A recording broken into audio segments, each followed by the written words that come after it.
this week's Parsha, Balak, we get an insight into people who we get to basically to anti-Semites and how they operate.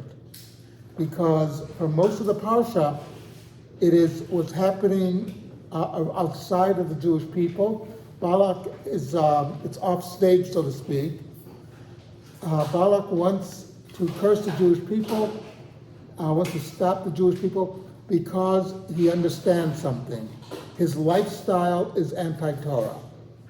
Okay, he knows that when coming up against the Torah, he's doing the wrong thing.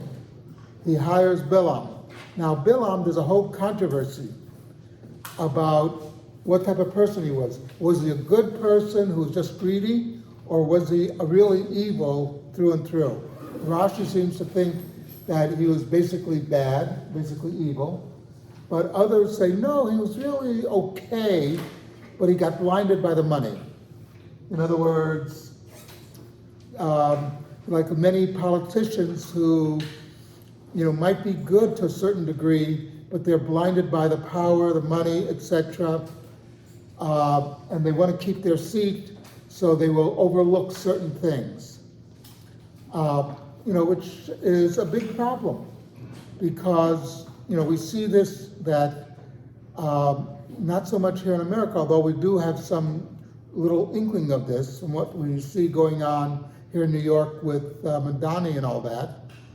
But we see it also, though, much more in Europe, where politicians are afraid of the, quote, immigrants, unquote, who inundated their countries. Just to give you an example of how absurd this can get, I just learned that in Germany, they're telling women not to go to public pools because they're afraid the women might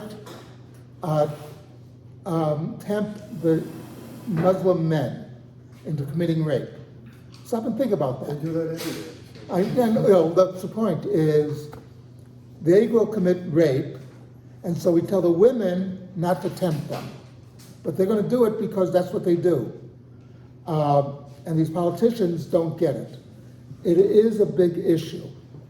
And we have to remember that, Bilaam knows what I'm doing is basically wrong, but I like the money. I would like the money because that's what I'm about. So that's why, if you look, the parsha is named after Balak because he's honest. Bilaam is dishonest.